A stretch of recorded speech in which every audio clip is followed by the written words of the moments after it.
Tonight, we want to talk on theme that is called Enter Boss.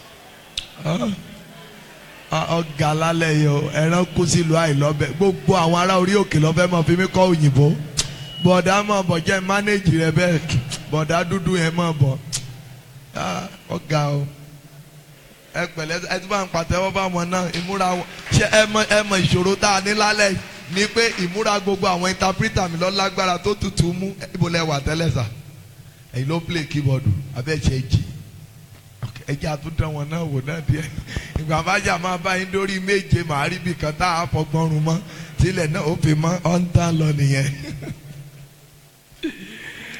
Amen. Amen. Àṣìwọ̀ ọkọ̀. Wrong vehicle.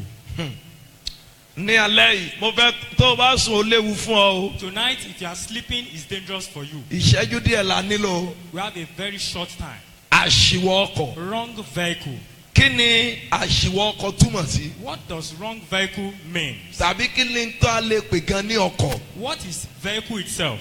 ọkọ̀ mẹ́ta ló wà ó ju There- mẹ́ta ṣùgbọ́n ẹjẹ́ á sọ pé mẹ́ta lálẹ́ yìí. There are 3 different vehicles, but tonight we are going to mention 3. number one The first one, mọ́tò tẹ́ rí tó máa ń rìn lórí títì yẹn. the vehicle you see walking on the road. ìkejì The second one, ọkọ̀ bí ilé tẹ́ wà bí ọkọ̀ ojú omi. the vehicle like a house that you are now. bí ọkọ̀ ojú omi bí Like a ship vessel, yẹn, like a bí- ship. ẹ ṣe sà. ìkẹta ó ní ọkọ̀ ènìyàn The bí third mo ti one. dúró yìí ọkọ̀ ni mí torí mò ń rìn. The third one, as we human being, as we are walking. ọkọ̀ náà ni ẹni náà torí ẹ̀yin fún ara yín rìn. You yourself, you are a vehicle because you are moving. nípa ti ẹ̀mí ni irú ọkọ̀ tá a wá ń sọ̀rọ̀ ẹ̀ lálẹ́ yìí. Because in the course of the spirit, the kind of vehicle we are talking about tonight. irú ọkọ̀ irú ènìyàn tó bá wọkọ̀ ayé papọ̀ ni mò ń sọ̀rọ̀ nípa ẹ̀. I'm talking about the kind of person you journey in the vehicle with. irú ènìyàn tí èèyàn bá wọkọ̀ ayé papọ̀ máa ń tọ́ka ibi tí irú ayé ènìyàn ń lọ sí. The person you journey in the vehicle with will show the direction you are going. irú èèyàn tó bá wọkọ̀ ayé papọ̀ ó máa túmọ̀ sí bí àyànmọ́ rẹ ṣe máa sáré tó. The kind of person you journey in the vehicle of this world with will determine the way your destiny will be moving irú fast. ènìyàn tó bá wọkọ̀ ayé papọ̀ ó máa tọ́ka sí bí ayé ẹ̀ ṣe máa rìn jìnnà tó. The kind of person you journey in the vehicle of this world together will determine how fast your journey will be. irú èèyàn tó bá dẹ̀ bá wọkọ̀ papọ̀ ó máa túmọ̀ sí bí ẹ̀mí rẹ ṣe lè gùn tó ó lè jẹ́ kúkúrú ó sì lè jẹ́ gígùn. The kind of person you journey with in this world will determine how short or how long your life will tí be. ènìyàn bá jẹ́ pásọ̀ tàbí wòlíì tàbí àlùfáà tó bá ṣe ọkọ̀ ayé wọ̀ iṣẹ́ rẹ̀ ọ̀nà ló máa kú sí. If you are a pastor or a prophet and you journey in the wrong vehicle, the kind of person will quench on the way. onírúurú ọkọ̀ ló wá wà nípa tabaníkà máa split yẹ. There are different vehicles if we want to decide to split it.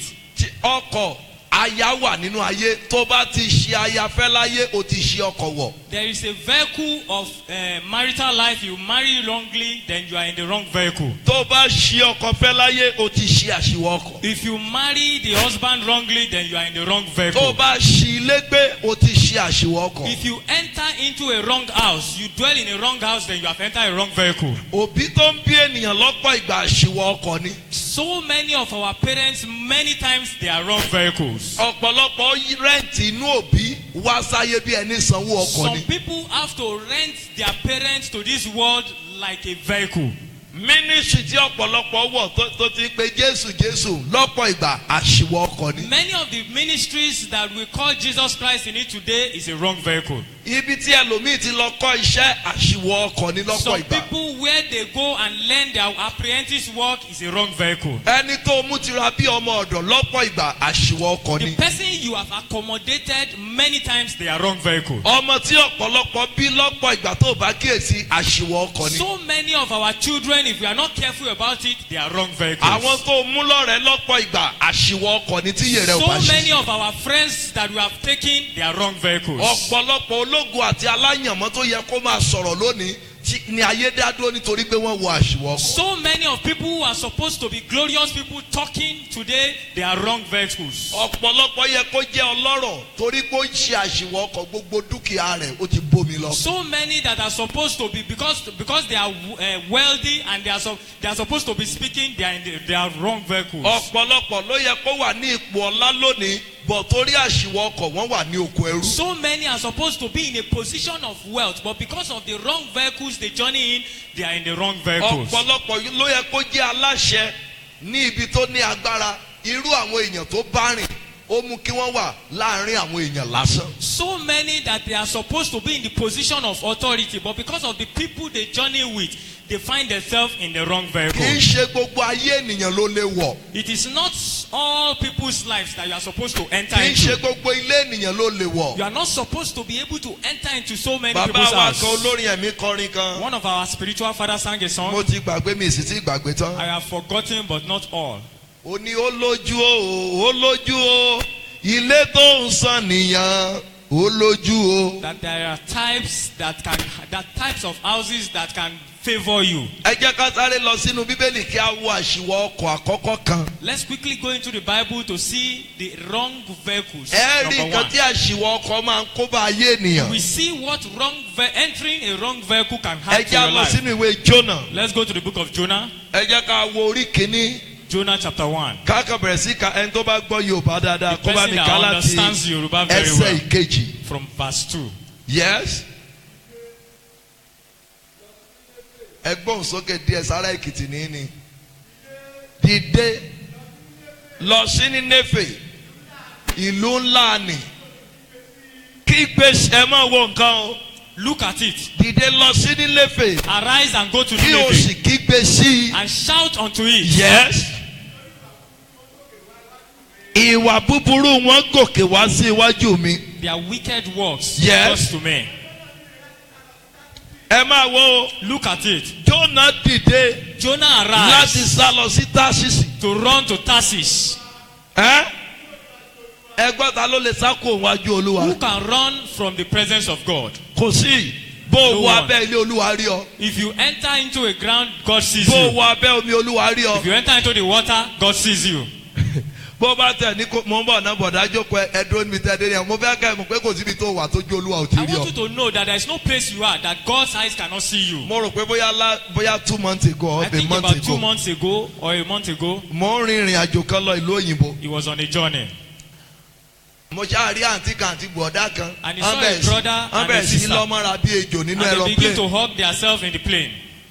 mo ṣáà ń wo fíìmù wọn. He was looking, tábà ti watching ní them. kójú mi tó wá sọ́dọ̀ wọn When they báyìí notice that he's watching them, wọ́n tutù ká kúrúkúrú They will bí ejò. they will Mo separate ṣáà ń wò themselves. wọ́n. èmi náà tún sojú bíi pé mi ò rí wọn. He would Wọ́n á ti tún pretend as gbójú if he didn't sílẹ̀. see them. wọ́n á ti tún lọ o. And they will be doing all sorts of things. láàrin bíi 1-2 hours tá a ti take off. In about 2 hours after they took off, bẹ́ẹ̀ náà bẹ́ẹ̀ mo ṣàdé gbọ́ gbogbo àti sùn. they were already asleep. so mo kò ṣàdé gbọ́ hey Jesus Christ Jesus Christ. They now begin to shout Jesus. àǹtí tó ti ń lọ́mọ́ bọ̀dá tẹ́lẹ̀ bó ṣe sá wá síbi ẹ̀gbẹ́ iṣẹ́ mi ló bẹ̀rẹ̀ sí ṣéèkì. The sister that was hugging What the happened? brother ran to He his said, seat. "Sir, I saw a old disabled woman. They want to throw me from." Wọ́n ní òun rí obìnrin méje kan tó fẹ́ ju òun bọ́lẹ̀ wọ́n láti fẹ́ inú jù plane. bọ́lẹ̀ látọjú window lójú òfurufú sílẹ̀ ẹlẹ̀. That they want to throw her away from the top of the plane. kí ló dé tó ṣe pé your husband. Why didn't you call your tó husband? jẹ́ Jesus ló pè. That you have to call wọ́n ní tó bá Jesus. ti jù ọ́ bọ́lẹ̀ látọjú window aeroplane ayé ẹ̀ ti bàjẹ́. That the moment they throw you from the window of the plane, that is the end of your life. kí ni nǹkan tí mo gbìyànjú láti sọ What am fún I yín. trying to say to kò us? síbi tí o wà tí ojú Olúwa ò ti rí ọ. There's no place you are that the eyes of God did not see you. bíbélì pé Jónà fẹ́ sá lọ sí Táṣísì. The Bible says Jonah wants to run to láti Tarsus. ó fẹ́ kọ̀ láti lọ jíṣẹ́ Olúwa. He wants to withdraw himself from answering to the message of kó bá God lè fi tiẹ̀ kó bá ti àwọn so that he ènìyàn can mi. use his own to affect others àwọn kan ti negatively. sáko níwájú Olúwa àwọn ló bá wọkọ̀ ayé papọ̀ wọ́n dẹ̀ jẹ́ ìṣòro fún ẹ. Some people have run away from the presence of the Lord, and those are the people you are journeying àwọn with kan and wà their tó jẹ́ problems. pé ká ní pé wọn ò wọ ìgbé ayé ẹ. Some people, if they had not entered into your life, ayé rẹ ìbá mú ayọ̀ ńlá dání. your life would have come about with a good àwọn kan joy. wà ká ní pé wọn ò wọ inú iṣẹ́ ìránṣẹ́ yẹn ìbá ti dìde ju Some eléyìí. people, if they are not in your ministry, it will have been more than this. bọ̀ nítorí pé àṣìwọ̀ ọkọ̀. But because of a wrong journey, ẹ lọ wo ọ̀pọ̀lọpọ̀ obìnrin mìíràn kan tó marry wọ́n á ní owó wọ́n á ní ọrọ̀ wọ́n á ní ìfọ̀kànbalẹ̀ but immediately tí wọ́n bá ti wọnú ìgbéyàwó báyìí wọ́n á dẹ̀ já wálẹ̀ látòkè wọ́n á dẹ̀ wọlẹ̀. Go and look at so many women before they got married. They will have so many things that is very good to them, but the moment they get married, everything will go down. ẹ lọ wo ọ̀pọ̀lọpọ̀ ọkùnrin ayé wọn á ti nítumọ̀. Go and look at so many ọjọ́ tó bá ti gbé men. obìnrin wọlé báyìí. But the moment they get married, nítorí pé wọ́n wọ ọkọ̀ òkú ọkọ̀ ọ̀pọ̀lọpọ̀ ọkọ̀ ló wà àwọn kan ọ̀tẹ̀ ẹ̀dùnmí kan ti gbé kan lọ bí Jaguar àtẹ̀yìn obìnrin ti máa ń ṣèpàdé. there are so many vehicles. mọ́tò wa There's kó a kéré vehicle kan here. báyìí níbẹ̀ yẹn bàbá kan lóun lálá ó lóun rí àwọn gèlè ńláńlá àwọn bíi méje wọn kàn ọ̀rá ń ṣeré nínú ọkọ̀ yẹn náà mú okùn ẹran kankan dání mọ̀ ní àwọn ará bí lọ́wọ́ àánú bẹ̀ lálẹ́ ọjọ́ yẹn. And he saw a man said he saw a vision that so many head ties and they are holding a ram nínú àlòkù ọkọ̀ inside tó wà a bẹ̀. dead so àwọn vehicle. ọkọ̀ kan wà tó jẹ́ pé àlòkù ní ẹ ti ẹ̀rọ mi sí. There are some vehicles that you have to push them before it will start. àwọn ọkọ̀ kan wà ọkọ̀ tó máa ń mú ayé ènìyàn sáré. There are some vehicles that will make your life to move fast. àsọtẹ́lẹ̀ agbára àkọ́kọ́ rèé. This is the first authority. ọkọ̀ tó máa padà wọ̀ lẹ́yìn àdúrà yìí The vehicle you will eventually enter tí ó after máa this mú prayer. ayé rẹ sáré will make your life olúwa máa gbé ọ sínú ọkọ̀ náà. Amen. àwọn ọkọ̀ kan wà There are some vehicles. wọn ò kì í gbé èèyàn dé èbúté. They will not take you to the place of destination. ẹ rí ọ̀pọ̀lọpọ̀ àwọn lọ síríọ̀sì yẹn. You see those luxurious buses. tó bá gbé ọ láti Àbújá ó kàn máa takú lójú ọ̀nà When they igbó take ni. you from Abuja, they will quench on the way. tó o bá múra hàn ní rí mẹkáníìkì tó máa túṣe. If you are not fast enough, they will not get a person that will repair the vehicle. wàá wà stranded You will, ibẹ̀. èèyàn wá di ẹni tó ń wá ọkọ̀.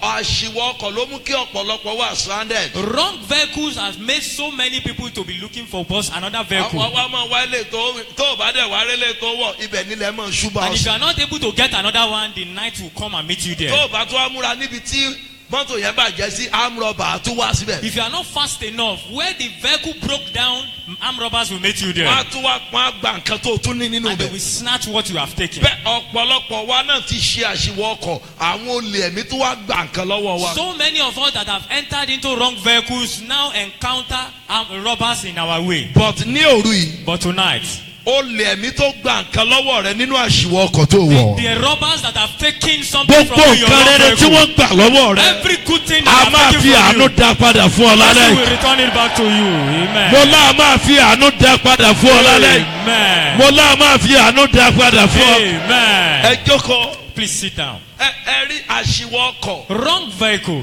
kì í máa ń ṣe nǹkan tó dáa. It is not a good thing. ẹ rí ọkùnrin ó fẹ́ sá lọ báyìí wájú olúwa. You will see that man wants to run away from the presence of God. ó fẹ́ sá lọ yẹn ó fẹ́ fi tiẹ̀ kó bá àwọn His ẹlòmíràn. running away is to affect other people negatively. tó o bá ṣe ọkọ̀ wọ̀ lọ́pọ̀ ìgbà ẹni tó bá ṣe ọkọ̀ wọ̀ yẹn kò ní nǹkan kan. If you enter into wrong vehicle, the person does not have anything. ìwọ ló ní nǹkan. It is you that have something. àwọn dírẹ́bà míì wọ́n ń lówó epo dání. So many drivers are not always with money for fuel. wọ́n á gbowó lọ́wọ́ ẹ̀ wọ́n á sáré fi epo sínú They will mọ́tò. collect money from you and quickly they will buy mọ́tò fuel. yẹn dẹ̀ lè má dáa. And that vehicle might be bad. àwọn lè lọ kú sọ́nà. It might quench on the owó rẹ̀ ò way. ní ṣe é gbà padà. Your money will not be ibi able tó to ń lọ ò dẹ̀ tí ì return. débẹ̀. And the place you are going, you will not be able to get there. ọ̀pọ̀lọpọ̀ dírẹ́bà kọ́ ló dẹ̀ ní mọ́tò. And so many drivers are not always the one wọ́n that kàn owns jẹ́ the car. alágbàwà lásán And ni. they are just the one they so give ibi them bá the car. takú sí à ń bọ̀ bẹ́ẹ̀ yẹn afẹ́ fọgbọ́n pé mẹkáníìkì ibẹ̀ náà máa gbà sá The lọ. moment the car breaks down, they'll be using style to run away. ìwọ ló ní nǹkan. It is you that have something. so ọ̀pọ̀lọpọ̀ ṣí ọkọ̀ wọ iye wọn ò dẹ̀ ṣípọ́n ṣí So ọkọ̀ wọ. many entered into wrong vehicle and their mind is not open to bọ̀ know. ní òru yìí But tonight, gbogbo agbára tó máa ń tì ọ́ láti bọ́ sínú ọkọ̀ àwọn tí ò yẹ kó every wọ̀. power that pushes you to enter into the wrong vehicle, agbára yẹn máa di òkú power lójijì. will die tonight. Amen. mo lágbára yẹn máa dòkú lójijì. ẹ Amen. bá a ka díẹ̀ sí ọkú Please ká help máa us to lọ read it. yes. ẹ máa wo nǹkan o Look- tí orí tó bá ti míìsì ibi tán kànú bíbélì ó míìsì alẹ́ If yìí. you miss the place we are reading tonight, that means you are going to miss tonight. wọ́n ní ó lọ sí Jópa. And he moved to Joppa. yes. ẹ máa wo wọ́n ní ó rí ọkọ̀ kan tó ń lọ sí He Tásísì. saw a vehicle, ship going to Tarsus. yes. ẹ máa wo lẹ́yìn owó ọkọ̀ yẹn kò lẹ́rù kankan. After paying for the fair, he does not have any kò luggage. ní àwọn àmúyẹ He does not have the criteria tó lè fi hàn gẹ́gẹ́ bí wòlíì, that will present him as a prophet, gẹ́gẹ́ bí pásọ̀, that will present him as a gẹ́gẹ́ bí pastor, missionary. that will present him as a missionary. But ó wọnú ọkọ̀ But yẹn he was in the ship torí pé ó ń bọ̀ láti ibìkan. because he's coming from somewhere. Irú ológun burúkú wo náà nìwọ náà bá pàdé? Who is a very dangerous warfare carrier that you have Irú met? ẹni bí wo ló bá pàdé Who is lójú a ọ̀nà wicked yẹn? person that you have met?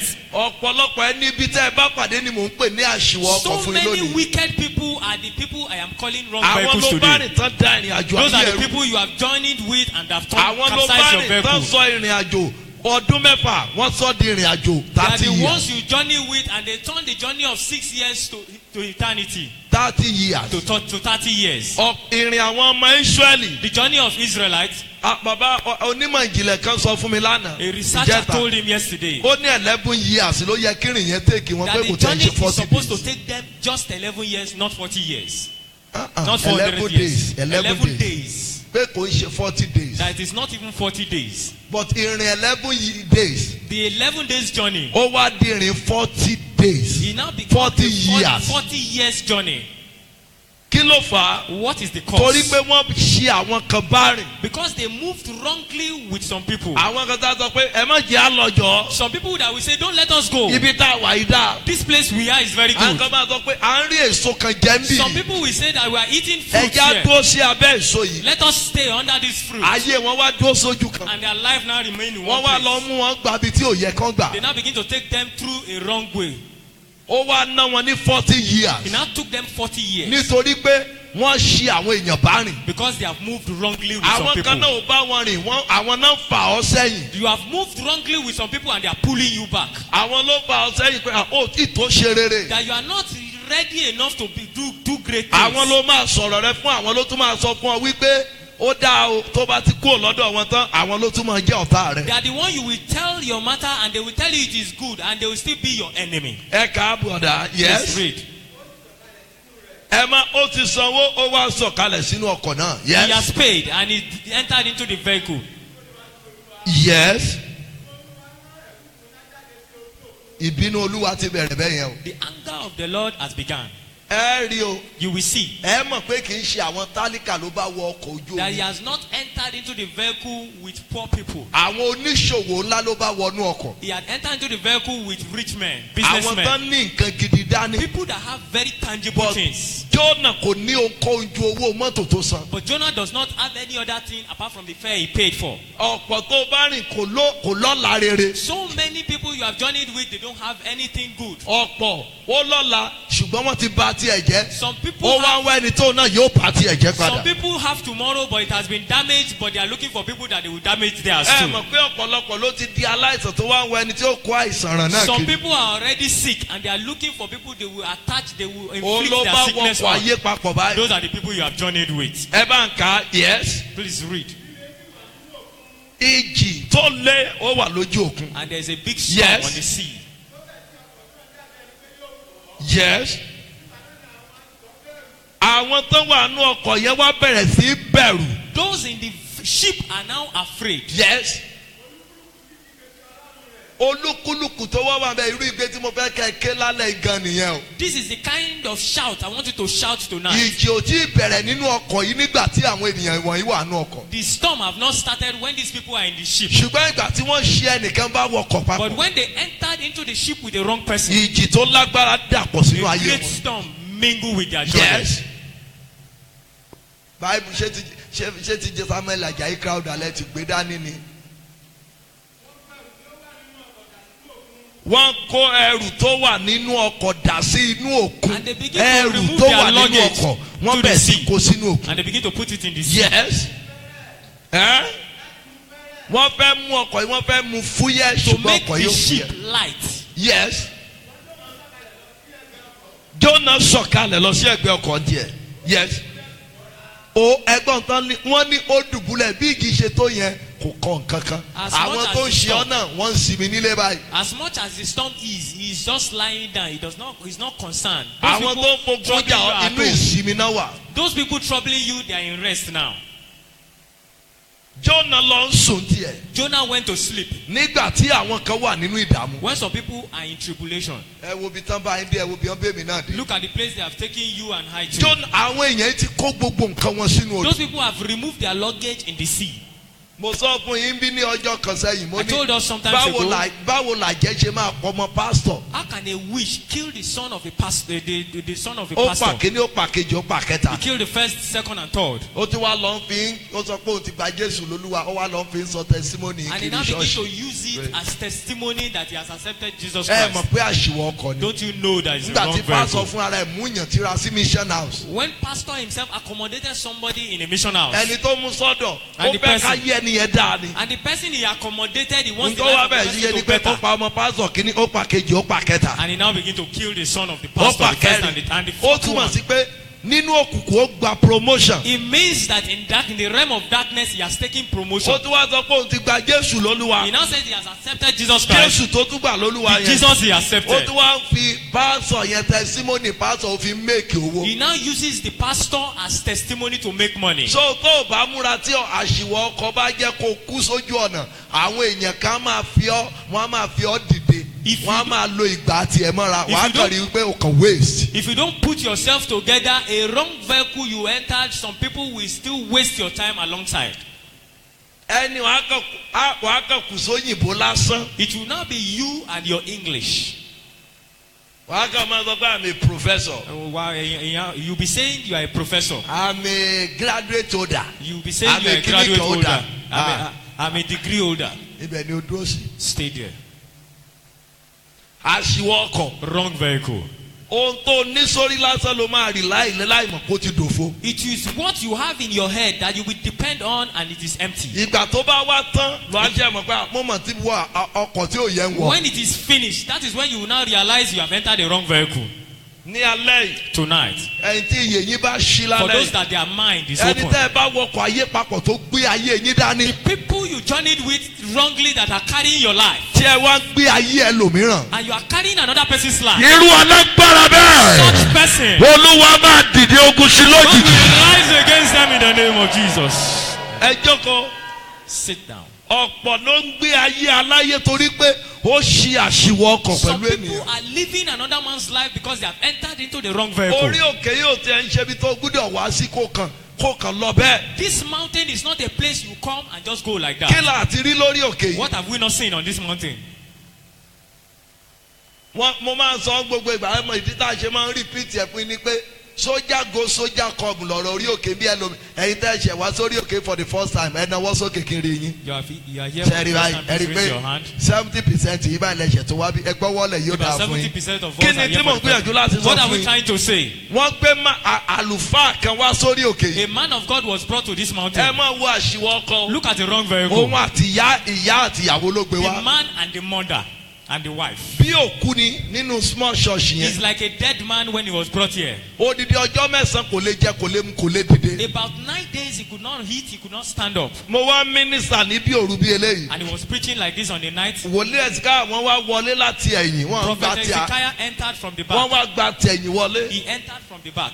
Ibi tán ti ń lọ náà sọ As he entered, he saw the man. àlọ́ òkú rèé ta ló gbókù wá bí. He said, "Who brought a dead man to this place?" Mo ní èmi ò máa ń gbókù wá ṣùgbọ́n àti rí ń bẹ̀ I àwa did náà not kan know. sáà fìgbàgbọ́ da dúró. I did not know who brought him, but we have seen him, but we Wọ́n decided ní to irú èèyàn believe wo ló jẹ́. that who is this person? Mo ní àmọ́ I don't know him. ṣùgbọ́n gbogbo èèyàn tó bá jà ti wá sókè náà nìkan máa wojú Ọlọ́run títí dìgbà That tájú every àwọn person gbà. that comes to the mountain should be looking unto God till the time of Jesus. Mo wá ń rẹ́rìn pẹ̀lú ìwàásù. They begin to laugh, smile. Bàbá náà wá náà kí ló ṣẹlẹ̀ wọ́mọ yìí kí ló pa ọ́ lẹ́rìn. And Baba begin to say that what happened Kò tẹ bá a ṣe ń sọ̀rọ̀ yẹn ń bì. as they are Bẹ́ẹ̀ náà máa talking, béèrè pé àwọn wo ló gbé wá. and they begin to ask, who Màmá brought kakọ him? sá jáde. And the mother run out. Èmi ni àbá èmi ni. That is the one.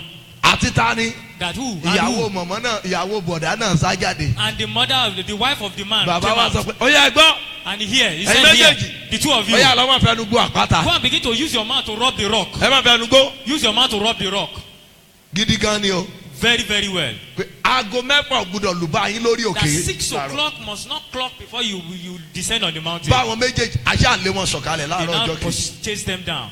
Àwa gbé ọkùnrin yẹn. They now carried the man. Mo lọ gbàdúrà sómi kan fún lọ́ọ̀ yẹn ajá kásámù sí àṣẹ. He prayed on the ibi water tá a and read ti psalms on the water. gbàdúrà fọmọkùnrin tán As they láàrin immediately they prayed on the ìyókù omi water. tá a fi brush The ẹnu remaining water he ọkùnrin yẹn wá used to sọ brush pé in his mouth. ẹjọ́ mo fẹ́ mu mi. He said he wants to drink water. Mo ní ọ̀gá ó mu mi. He said, boss, Ó you dà want ó to take ní mu water. mi níbí. This is wait. Mo wá bá wọ́ọ̀mù omi tó wọ́ọ̀mù He díẹ̀. now boiled water for him. Ẹjọ́ ó dà pé inú ń ta mi. He now said he's feeling ó like tún jẹun he's bọ̀dá. hungry. You want to eat. A ṣe custard kékeré. They prepared little custard for him A wá gbé fún. and they gave it A to kàn him. fi ṣíbí yẹn sí They were lẹ́nu. using Àṣẹ spoon to ọ̀rá give bọ̀dá it ti gbẹ̀ kan. The brother's body was already Ebi ti dry. pa kọjá ààfù. He is more than hungry. Ó wà ní ẹ̀sà. He said, Ó ní "Please, sir." ẹjọ́ ẹjẹ́ fúnra ara mi. He said, please let me eat it myself. Ó ní ẹjọ́ ṣé omi gbígbó. Ó gbé ṣíbí mẹ́ta wáì. He took 3 spoons Ó quickly. béèrè pé omi ṣé mo lè gbé. He said, can you take that water? Àṣẹ ìṣe lórí pé kọ́sáàdì yẹn ò lè tó òun He láti saw yọ it òun. that the custard Bó is ṣe not domi enough sí for him. ló fi síbi sí báyìí He now put lókolóko. water into it and mixed it. He now Kọ́kọ́kọ́kọ́. drank it. Bọ̀dà ebi ti pa ọ́ sínú gan o. He's so very hungry. Ńgbà tá a wá ṣe lé tán. After this, A wẹ̀ fún. they took his bath. A wá gbé sí ẹgbẹ́ kan bẹ̀ yẹn. They now put him on Kò one side. irú àárọ̀ yìí Like this sábìsì morning. fẹ́ bẹ̀rẹ̀. Service about to commence. Àfẹ̀gbẹ́ ṣàmúwọnú They ṣọ́ọ̀ṣì. just managed to carry him to the But church. àwọn ìyá àtìyàwó ẹ̀ ti lọ. But the mother and the wife have Ó wá descended. kú òun fúnra rẹ̀. He's now left alone. Ṣé rí Olúwa ṣeun. Ṣé ẹ mọ̀ pé Thank God. èmi mò ń pààrọ̀ àwọn interpreter látàárọ̀ ni. Today he has been Bí changing irú fíìmù interpreters. ọjọ́ yẹn náà lélẹ́yìí. This is how it is like. Ẹ lè mọ̀ pé ìràwọ̀ lókùnrin yẹn. So that you will know that that man is a star. Interpreter àkọ́kọ́ The first interpreter. òyìnbó rẹ̀ dúró bí òpó iná ni. The English is as a pole of Interpreter kejì the òyìnbó second rẹ̀ lọ interpreter. fọ́n kábígbà tó jó bá bẹ́ẹ̀ fẹ́ The bẹ̀rẹ̀. English is scattered like. Mo já bẹ́ẹ̀ sí change He interpreter. now begin to replace them. Wọ́n adẹ́jọ́ mo need the He interpreter. said he needs an Ọkùnrin yẹn interpreter. wá náwó báyìí The sáré. man now raised up his Ó hand. ṣe báyìí. He raised up his Ó ṣe hand. báyìí. He raised up his hand. Àwọn tó wá dúró sẹ́gbẹ̀ẹ́ wá sọ pé ẹjọ́ bàbá tó fẹ́ dákú lánàá tí Those wọ́n lé people ya rẹ̀ beside jáde. him, that this Oh. man about to die, Ó náwó. is raising his But hand. inú mi dùn pé ó tiẹ̀ náwó. He is happy that he's raising Mo his wá ní hand. kán jẹ́ kó wá try. He now said they should Kán give bá him a kán gbé trial. pẹ̀lú ṣíà. They now carried him with a Wọ́n wá chair. gbé wá síwájú. They brought him to the Ibi à ń front. gbé sí níwájú The níbi. place they placed him in the Ó front, gba microphone. he took the mic. Immediately tó gba The microphone. moment he take the mic, Ṣé ẹ rí level tí mo ti ń sọ̀rọ̀? the level at which he was Ó speaking, ká ìjú level tí mo wà tẹ́lẹ̀. he It begins to means increase. bọ̀dá yìí ó kún fún agbára ẹ̀mí It means mímọ́. that the man is full with Èèyàn power lè of the Holy lágbára Spirit. ẹ̀mí You mímọ́. can have the power of Kó the Holy ṣí Spirit ọkọ̀ wọ̀. and you enter the wrong vehicle.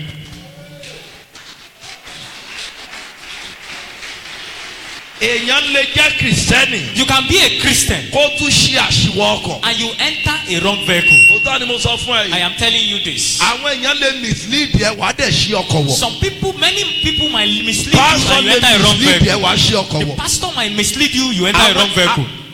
Èèyàn máa ń lógun nínú iṣẹ́ Olúwa tó yẹ pé kírísítẹ́nì ni but ó lè wà nínú ẹ̀mí fún 24 hours. You can have a problem as a Christian, but you cannot be in the spirit for 24 hours. Kò sí wòlíì yẹn, kò sí bishop yẹn, kò sí apostle yẹn tó lè fún good 24 hours every day ní gbogbo ọjọ́ ayé ẹ̀ kó lòun wà nípa ti ẹ̀mí There's kó no wò sí bishop, nínú ara there's no láàrin pastor, ìṣẹ́jú kan there's no it's not prophet possible. that can be in the spirit for complete 24 hours. Láàrin ìṣẹ́jú kan Within 1 minute. tó kọjá kó nú ẹ̀mí yẹn That you leave the spirit, èṣù lè wọlé. the devil might enter. Ọ̀gá ìbẹ̀rẹ̀ sí interpret The man began to interpret díẹ̀ gradually. kó kàn dé stage kan He got to a stage. ó dẹ̀ dìde dúró. He rose up. Ẹni tó rí bí òkú lánàá The man that looked like a dead person ó dìde yesterday, dúró. he stood up. Nínú dídìde yẹn In his standing up, program tó yẹ kí n parí láàrin 2 hours. the program is supposed to Mi ò round mọ̀ up gbà in 2 tí mo hours. ṣe program yẹn fún good 4 hours. He didn't know the time he spent 4 Pẹ̀lú hours ọ̀gá yẹn with that man. iṣẹ́ agbára tó ṣe lórí òkè lọ́jọ́ The tí mo work sọ of yẹn. power that happened on that mountain Ọjọ́ má ní gbàgbé ló jẹ́ nínú iṣẹ́ ìránṣẹ́ is mi a láyé. day that is not is reckoned much on this Lẹ́yìn mountain. ọ̀gá yẹn mo wo títí tí báyìí. After that day, he looked Mo ní at ẹ̀sà. him. He said, "Sir, Ẹjọ́ àwọn méjì kan gbé yín wá bí. 2 people brought you to this Lójú mountain. gbogbo àlọ́mọ́ o. In the front of everybody, Àwọn méjì kan gbé yín wá bí. 2 people brought you here." Ó láwọn aláàánú mi He said, nìyẹn. "Those are my people that Ó have ní mercy àwọn ìyá mi upon me. They are nìyẹn. his parents. Ó ní wọ́n dààmú. That they were disturbed. Ó ní mo kọ́lé fún mọ́mì mi. That he built a house for his Ibi mother. tí mo kọ́ fún mọ́mì mi máa tó lé 7 million. That is about a 7 million house Fún ìyá nìkan for the mother alone, kì í ṣe fún ìyàwó. not for the wife. Ó kọ́lé fún ìyàwó. For the wọ́n jọ built ń a house gbé for the ilé wife, ńlá. and they are staying in the same house. But àwọn pásọ̀ ayé òde òní ni. But the pastors of Ṣé today, àgbà àwọn chọ́ọ̀chì kan wà mí ò ní dárúkọ chọ́ọ̀chì rẹ there o. are some churches, I will not mention the Tí names, o lè ṣiṣẹ́ ara. that you can do a circular job. So o dẹ̀ chọ́ọ̀chì wọn á kọ́ yín débi pé ìyàwó rẹ ò lè lájẹ. They will train you such that your wife will not be Wọ́n á have a kọ́ yín débi witch. pé mọ́mì rẹ ò lè lájẹ. They will train you in such a way that you will not believe Wọ́n á they dẹ̀ bá have, yín they have sọ́dọ̀ this. ohunkóhun tólúwa bá ti sopọ̀ kẹ́nikẹ́ni ó mọ̀ ṣe And they ìyàwó. will be telling you that whatever God has joined together, let no man Àtèyí put tó jẹ́ asunder. pé ìwọ fúnra rẹ ló sopọ̀. Except the one you yourself have joined together. Àtèyí tó jẹ́ pé ìfẹ́ ọkàn rẹ náà fi so yín pọ̀. And the one that you yourself Àtèyí and tó your jẹ́ pé will. wọ́n rí pé o ti fẹ́ máa expire And náà the ṣe ones so ọ́ pọ̀ kọ́ that mọ́ bàá they ṣá. think you are already expiring, that they join you together so that you will not break. Wọ́n ṣá wà wọ́n lókun pọ̀. They now begin to match them together. But ọkùnrin But this man, nígbà tó dé stage tó when he got to lágbára a stage, mo wá sọ nǹkan kan he fún now told him mo something. ní ọ̀gá ṣe é He gbọ̀nsá said, man, Ẹ did má you lọ leave lé here? o. Don't go home. tí ara yín bá ti yá tán. The moment you get well, ó ti yá ẹ bẹ́ẹ̀ ti dúró lódìdí wákàtí mẹ́rin. but you that you can stand for about 4 ẹ má hours, lọ lé o. don't go home. ó ní ẹ̀sà. He said, please, ẹ má sir. ti lọ́dọ̀ ìyàwó yín báyìí He o. said, don't go to your wife ẹ and má your ó children ní or your wọ́n máa mother. fún un ní suspension ní He said church. they will give him suspension in the wọ́n church. àwọn GOL In his general wọ́n ti overseers, àbádọ́nu ẹ o. they have abandoned him. hospital tó ti gbé kúrò wọn padà lọ wo mọ́ ńgbà títí ẹ People ti they tán. took him away from, they didn't go back there to check him. so tó o bá ṣe àṣìwọ̀ ọkọ̀ ìgbà díẹ̀ làwọn èèyàn lè rescue ẹ̀ mọ́ tó bá ti rí i pé ó ti ń pẹ́ jù oníkálukú yóò ṣe kí ni wọn ó kàn padà ni The moment ọ̀rọ̀ rẹ̀ á you dọ̀rọ̀ orin elémùrè Ògúnyẹmí The tí àwọn ará Ondo ṣe ti the yí moment you padà. enter a wrong vehicle, it is for a little time people will visit you. It will now look like you are. It will become a song that people are singing. elémùrè Ògúnyẹmí àti runka ìwà o Èkìtì kété. The man that he mentioned is the person that we have Èkìtì seen what we are looking jákèjádò for. Èkìtì kété. àwọn ará Ondo ṣe ti náà ń gbà tán rí mọ̀ pé Èkìtì yọ kúrò láàrin. The people of Ondo. Ondo State, the moment they notice Right. Ekiti have been separated àti from rí Ondo ibi State, tì í sí o that we Èkìtì have seen kété. a place to push you. àbí wọn ti Èkìtì síbi kan báyìí. Have they not pushed Ekiti somewhere? kò sí lókun kò sí stéètì tó stéètì ẹ̀ka tí tó kéré tó Èkìtì stéètì tí gómìnà rẹ̀ pọ̀ tó gómìnà Èkìtì. There's no state as small as Ekiti that has so many governors as Ekiti State. wọ́n rí gómìnà ọjọ́ kan They've seen a day governor. irú ẹ̀ ò ní jẹlẹ̀ mọ́ lẹ́kìtì o. It will not happen in Ekiti State again. ohun tí mò ń sọ fún ọ ni pé What I'm trying to say, bí àṣìwọ̀ ọkọ̀ wọ́n lè fi tì ọ́ síbì kan. in a wrong vehicle, they can use it to pack you aside. ìgbà tó o ní ni wọ́n ti ń gbé ọ kiri. It is when you have something that they are tó bá carrying you tán fún about. ọ wàá mọ̀ wípé kò séèyàn. The moment it is finished with you, you will know that there is no human ọkùnrin being. kan wà lẹ́nu ọ̀nà tẹ́ḿpìlì dáradára ní There's a man bíbélì. at the beautiful gate. bíbélì pé wọ́n máa ń gbé wá síbẹ̀. The Bible says they used to bring him there. bọ̀ wọn ò júwe àwọn tó gbé wá síbẹ̀ yẹn. Those people, they did not describe them. wọ́n kàn fi ń ṣe bísínẹ́sì ń They bíbẹ̀ are yẹn ni. using him as a tó bá ti business. gbé síbẹ̀ The moment they drop it there, tó bá dalẹ̀ In the wọ́n á tún evening, padà wá gbé wọn á bá they will kówó come ẹ̀. and carry him and carry his money.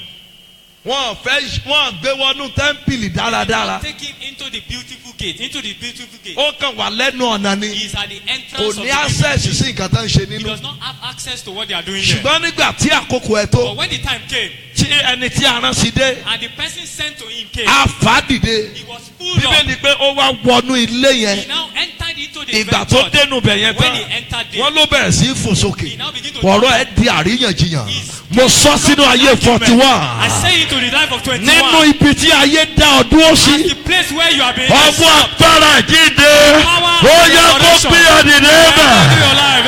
Amen. ọwọ́ àánú kó gbé ọ dìde. Amen. ẹ jókòó sà. Please sit down. àṣìwọ̀ ọkọ̀ kì í ṣe ohun tó dá láyé. Entering a wrong vehicle is not a good thing in tí this èèyàn bá life. ti míìsì ẹ̀ The nínú ọkọ̀ moment tó you wọ̀ miss it in a vehicle, ó máa ń gba àwọn nǹkan rere kúrò lọ́wọ́ it will ènìyàn. snatch away good things from you. ó máa ń ara nǹkan tó àṣìwọ̀ ọkọ̀ máa ń gbà kú lọ́wọ́ ènìyàn One rí. of those things that good One. things will take away from you. àṣìwọ̀ ọkọ̀ máa ń gba ayọ̀ lọ́wọ́ ènìyàn. Entering a wrong vehicle will take away your joy á fi ìbànújẹ́ rọ́pò ayọ̀. and will replace sadness with joy. àṣìwọ̀ ọkọ̀ máa ń gba àlàáfíà kúrò lọ́wọ́ Entering ènìyàn. a wrong vehicle will take away your á peace fi àìsàn síbẹ̀. and will replace it with sickness. àṣìwọ̀ ọkọ̀ entering a ó wrong máa vehicle. gba ọrọ̀ kúrò lọ́wọ́ èèyàn á fi òṣì fún It ènìyàn. will replace it with wealth. It will take wealth and replace it with wealth. àṣìwọ́ ọkọ máa ń gba ojú rere kúrò lọ́wọ́ It will ènìyàn. take away favor from you á wá fún ọ ní àìrójú rere. and it will give you unfavor ṣùgbọ́n láti alẹ́ yìí lọ from this night. ohun tí àṣìwọ́ ọkọ̀ gbé sínú ayé ẹ̀ Whatever wrong mo vehicle sọ you put in tẹ́lẹ̀ your bí life, wòlíì I decree into your life. iná máa gbé jáde lára. Take it away. Amen. ó rí pé wọn ò jó sàmì báyìí. You see, they do not allow you to say amen. ẹ jọ bọ̀dá ṣẹ́ ti mọ bí adé. Please, do you still know Ẹ where kà we díẹ̀ got sí. to? Please Yes. read it a bit. ẹ máa wo olórí ọkọ̀ yẹn ló kọ́kọ́ fúnra sí. The captain of the ship noticed him. ó tọ̀ wá. He came to him. báwo ló ṣe ń dá sùn bọ̀dá How yìí come you are sleeping like this? tí a dẹ̀ wà nínú ìṣòro. And we are in a great confusion. yes. ó wí fún pé kí ló rò. ó ti ní sísà kan síbi sísà rẹ̀ kan náà ti lọ múra sí. Please continue. ẹlọ́mọjọ sorun wàhálà God will not let you sleep a sleep of problem. máa sùn. Sleep. ó sùn lé ogun jà ọbẹ̀ ó tún You wá parí sleep in yòókù your ẹ̀ house. sórí òkè pẹ̀lú oorun. And you came to the mountain. ara to rẹ̀ come and lọ́wọ́ finish. àsún dáadáa máa tiẹ̀ tí wọ́n rún. Continue ayé to àtijọ́ sleep. àwọn búrọ́dà yín kan náà máa wà lórí àpáta ẹ̀ lọ́mọ gbọ́.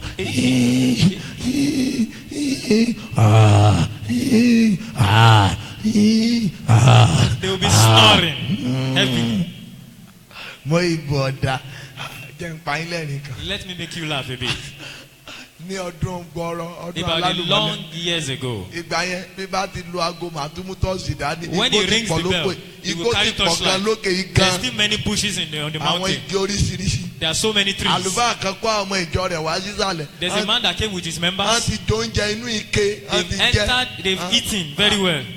ibẹ̀ yẹn mo ti rí kinní kan tó máa ń rọ sínú kinní àṣẹ ògógóró ni. I have seen a, Ó that's túmọ̀ sí where pé I èèyàn saw náà lè mú a can, ògógóró. a plastic bottle where they put ibi tá a ti alcohol. kọjá ń lo aago yẹn lọ nsàlẹ̀ He lọ́nà just begin bẹ́ẹ̀. to ring the bell towards the extreme there. mo wá ń rí ejò. He now saw a ejò ẹ̀kú snake. gan ó tóbi. It's very long. ó wà ń bi òkè orí pásọ̀ mi tó dùn sí. He's very close to the Àwọn head ìjọ of the náà sún pastor. káàkiri. And the members are there. And he's sleeping, snoring. mo sì mo dẹ̀ ń lu aago kọ̀dẹ̀ jì. He now begin to ring the bell and he didn't wake up. ejò ẹ tóbi gan o. He's a very big èmi snake kẹ́ ẹ̀rú bà mí kan. and he's mo afraid. ejò. He said snake, snake, snake. Jesus Christ. He, eré. he now carried, he now ran away. ó ti bẹ́ẹ̀ sá dọ́dọ̀ òbí babalọ́lá. He is about to run to the place. ibi ọ̀dọ̀ mi babalọ́lá To the ó dẹ̀ place fi of gbogbo water àwọn ọmọ of- ìjọ rẹ̀ ó dẹ̀ fi wọ́n He sílẹ̀. left his mo ní members pásọ and ẹ ran ti away. fọ ọmọ ìjọ He lẹ̀. said, Pastor, you've left your members. báyìí sọ pé sorry sir He mo said, ní pásọ ẹ máa bọ̀ àti pa ẹ máa He bọ̀. said, Pastor, come. àwọn We ọmọ have ìjọ náà killed sọ it. pé pásọ He said, Pastor, pásọ the tí ò members. ṣàánú yìí tó rédíò tó sá lọ He said, tí òun lọ́ Pastor, máa wá rí kìnìún tí pásọ yìí máa dúró Pastor that mo needs ti ṣe rí salvation. pásọ tẹ ẹ sí mi lé báyìí. Look at the pastor you are relying on. pásọ sọ pé ẹsà kì í ṣe pé mo burú débẹ̀ náà It's mo not láìka as if àwọn ọmọ I- ìjọ mi but látọjọ́ ayé mi wá ejò yẹn ni mo yé ti. Since the time of his life, he hates snakes so much. mo ló tiẹ̀ dá pásọ He said ẹ it yé is ti ejò ni so ìwọ máa ń sùn You continue nígbà ara to ilé sleep. rẹ bá dọ́dọ̀ rẹ tán ṣá ọlẹ́gbàá wà á mọ̀. When the people of your life get to you and olórí they give you àtúkọ̀ lọ bá jọ̀nà níbi tó wà. captain of the ship went to kí ló Jonah. ṣẹlẹ̀ sí ọ ti sùn Young wọ́ra man, what is happening to jọ you? ẹ̀ka díẹ̀ sí bro Please read yes it a bit. dìde wọ́n ké torí ẹni tó ń sùn yìí tí ò bá ní nǹkan kan ní àjẹtẹ́lẹ̀ kò ní lè sunrú àsùnwọ̀ra They yìí. notice that this man sleeping if he does not so have something. ìwọ tó ń sún náà bọ́ọ̀ Cannot be lẹ́mìí sleeping. bọ́ọ̀ lẹ́mí èṣù ọ́ lẹ́mí àjẹ́. If you that you are sleeping, if you don't have the spirit of ó God, ní you have the nǹkan spirit kan of tó witchcraft. gbẹ́kẹ̀lé kó There's tó lè máa something, sorun nínú àdúrà. there's something you rely on before you can sleep in prayer. kéèpé ọlọ́run tiẹ̀ ọlọ́run tó fún ọ lórí ọ̀fẹ́ tó bẹ̀rẹ̀ sí í sùn yìí That you should kéèpé call on bóyá your yóò God gbọ́. that make you, that give you the grace to be sleeping, whether you Yes. are ká má bàa ṣègbé So that yes we will not ẹ̀ka perish. kíá yes yes wọ́n dìbò ní o ẹgbẹ́ àṣẹ kékeré kí a mọ torí ẹni tí búburú yìí tó ṣe dé bá They wa. now begin to cast lots to know why this evil has befallen them. yes kéèké tí wọ́n ṣe ó mú Jónà lóru ọjọ́ The yẹn. lots they casted cut ẹ Jonah gbọ́ that ọ̀rọ̀ time. àṣẹ yìí. Hear this word of authority. ẹni tó bá wọkọ̀ ayé The papọ̀. person you journeyed into a vehicle. kèké àdúrà tí a máa ṣẹ́ lálẹ́ yìí. The lot of prayer we are going to ó pass máa tonight. tẹ̀mí ẹni yẹn lójijì. Follow the person suddenly. Amen. mo ní ọ̀dájú ènìyàn tó bá wọkọ̀ ayé That papọ̀. wicked person you have entered the journey àdúrà with. tó máa gbà lóru yìí. Prayer you are going to pray ó tonight. máa já ayé rẹ gbà kúrò lọ́wọ́ rẹ. Start your life. Amen. ẹjọ́ kan wọ́n ní kèké tí wọ́n ṣẹ́ ó dẹ̀ mú Jónà. The lot they casted caught Jonah. lójú ẹsẹ̀ ló mú. Immediately he caught him. yes. wọ́n wá wí fún pé yes. wọ́n tó ń bẹ nígbà tó ti mẹni tó ń fogun jà ó pẹ́ náà tí ìrẹ̀lẹ̀ náà ti wà nù bíbélì. When they already know the person that is troubling wọ́n mọ̀ them, pé òun ló ń fogun jà they know wọ́n. it's their trouble. wọ́n tún wá ń bẹ̀. They now begin to plead with him. jọ̀ọ́ wá sọ fún wa. Please tell us. àwa ò ní bẹ ẹni tó bá ṣe ọkọ̀ wọ̀ We lálẹ́ will yìí. not beg the person you have entered wrongly with. ẹnikẹ́ni tó bá ṣe ọkọ̀ wọ̀. Person you entered vehicle tí yóò wrongly jẹ́ with. kó rìn jìnnà. That will not allow you to go tó far. dá ìran rẹ̀ dúró. That have delayed your irú vision. alágbára Such bẹ́ẹ̀. powerful ó person. máa fi ayé lẹ̀ Will live lójijì. this life for you. Amen. ọ̀dájú obìnrin ọ̀dájú That ọkùnrin. wicked woman and that tó o wicked bá man. wọkọ̀ ayé That you have papọ̀. journeyed this tí journey yóò with. jẹ́ kó rìn jìnnà. That will not allow you to go tó far. fi àkókò rẹ̀ ṣòfò. That has wasted mo your sọ time. tẹ́lẹ̀ bí I wòlíì. decree to ó you. máa jáde láyé Will lójijì. live your life in the name of Jesus. ẹni tó bá wọkọ̀ ayé papọ̀. That person you have Bóyá entered the vehicle nílé wrongly ọkọ ẹ. with, whether in your family, bóyá níbi iṣẹ́. whether in your bóyá ní business, àdúgbò ẹ. whether in your bóyá environment, orílẹ̀-èdè tó wà. whether in the country ẹni you tó are, bá ṣí ọkọ̀ ayé that person papọ̀. you journeyed with iná wrongly, àti àrá. thunder and ó máa fire, pín yín ní yàrá. separate you in the name of Amen. ẹjọ́ kan Sit down. wọ́n ń bẹ. They begin to plead with him. wà kínìdí. bọ̀ Why? wọ́n ti sọ ẹ má gbàgbé ibi tá a ti bẹ̀rẹ̀. You don't wọ́n forget ti where we kó started gbogbo from. ẹrù wọn sínú odò. They have removed all their luggage in the sea. gbogbo nǹkan ẹrù bísínẹ́sì wọn pátá. Every of their business luggage. láti fi dá ọkọ̀ dúró. In order for them bọ̀ to stop the kíyèsí ọkọ̀ trouble. ò dúró. The trouble did not stop. ẹ̀yin náà ẹ̀ mọ iye nǹkan tẹ́ ti sọnù. You don't know how many things you have mo ń missed. ṣe prógámù kan bí lọ́dún kan. Is in a program one mo year. gbóhùn olúwa wípé ẹnìkan wà bí ó ti lo mọ́tò mẹ́rìndínlógún rí. He had the voice of the 16 Lord that the good person cars. have used 16 cars. ó dẹ̀ obìnrin kan wà nínú wọn náà tó jáde. And there's a woman among them that came out. ó ní ẹ̀sà mọ́tò ti tẹ̀hún. He said his own vehicle. kò sí mọ́tò 800,000. That is not a Millions. 800,000 cars. It's pé millions. ṣùgbọ́n mo nílò ní sà. He said tonight, sir, ẹ yá owó wa ni. you láti came here wọ mọ́tò. borrowing. ó ní kò sí nǹkan kan kò He sí said ilé mọ́ kò there's sí nothing, nǹkan kan. there's no house again. èèyàn ti lè wọnú compound tó ti lè mọ rí mọ́tò márùn-ún mẹ́fà. Though we might have entered his house bọ̀ká and you sọ have pé seen èèyàn 6 lo cars. mọ́tò gidi òun That- ti lo 16. That he has used very good bọ̀ car. He has used lónìí 16 kò ní tonight. ẹyọ kankan mọ́ He nígbà does not yẹn. have one car again. gbogbo ẹ ti sọnù mọ́ lọ́wọ́. Everything has ẹ missed. wo iye business tẹ́yìn náà ti dọ́wọ́lé. Look at how many tí business you have laid gbogbo your ẹ̀ hand náà upon. tó ti rì sínú That odò everything has nítorí gone down àwọn into the àṣìwọ̀ sea. ọkọ̀. Because ohun people tí ẹ are running sọnù along láti with ọjọ́ tó ti pẹ́. everything you have missed over bí the ilẹ̀ long òní time. bá ti mọ́. As tonight is coming, ògo tí ẹ sọnù. the glory you have missed, àánú tẹ́ ẹ sọnù. the mercy you have missed, ìrànlọ́wọ́ tí ẹ sọnù. the help that you have àánú missed, tẹ́ ẹ sọnù. the mercy bí you have ilẹ̀ missed, ti mọ́ lọ as lónìí. tonight is ó coming, yẹ gbà á. begin to receive it. mo ní Amen. kẹ́ ẹ gbà á. Begin to receive it. mo ní kẹ́ ẹ Amen. gbà á. Begin to receive it. mo ní kẹ́ ẹ Amen. gbà á. Begin to receive it. mo ní Amen. kẹ́ ẹ gbà á. Begin to receive it. mo ní kẹ́ ẹ Amen. gbà á. Begin to receive mo it. ní kẹ́ ẹ gbà á. Begin to receive mo it. ní kẹ́ ẹ gbà á. Begin to receive mo it. ní kẹ́ ẹ gbà á Begin to padà. receive ẹ it. jókòó. Please sit down. ọ̀pọ̀lọpọ̀ ti sọ nǹkan rere dànù. So many have lost so many good things nítorí àṣìwọ̀ ọkọ̀. because of wrong vehicle. ìmí ti sọ ayọ̀ dànù. So many have lost their joy, but iye wa wá ṣí sí. but their heart is not open to it. ẹlòmíì ìpè ló sọnù. Some people have missed their calling nítorí pé wọ́n ṣí ọkọ̀ bá wọkọ̀ because they papọ̀. entered wrongly with the ọkùnrin kan people. débẹ̀ yẹn ó ní bàbá ẹjọ́ ẹ gbà mí A lámọ̀ràn. man got there and he said, Baba, please ó help ní me.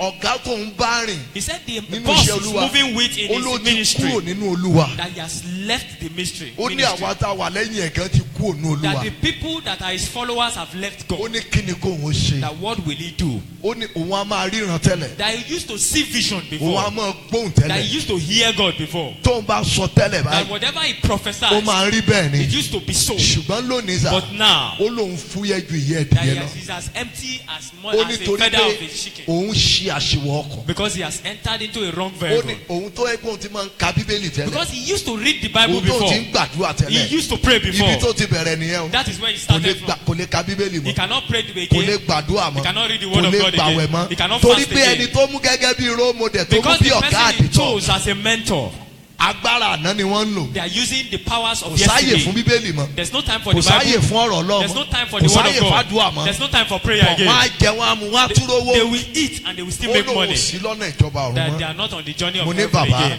Baba, kò parí síbẹ̀ that is not. It does not tó o end bá there. jáde kúrò That if mẹ́wàá you ara don't mọ́ leave bẹ̀ the place, you will inú end ọkọ̀ there. kan wà tó yẹ kó o ti jáde That there are some vehicles you should have moved out of. tó yẹ pé láì jáde But without you èèyàn moving lè out of parẹ́ it, mọ́nú ibẹ̀ you can vanish in it. ọkọ̀ tó ṣókùnkùn sí ọ lójú tó That mọ̀ vehicle that is in darkness for you, Ọlọ́run orí òkè yìí God of this yóò fi mountain, àánú gbé ọ jáde will kúrò use His bẹ̀ mercy to take you out.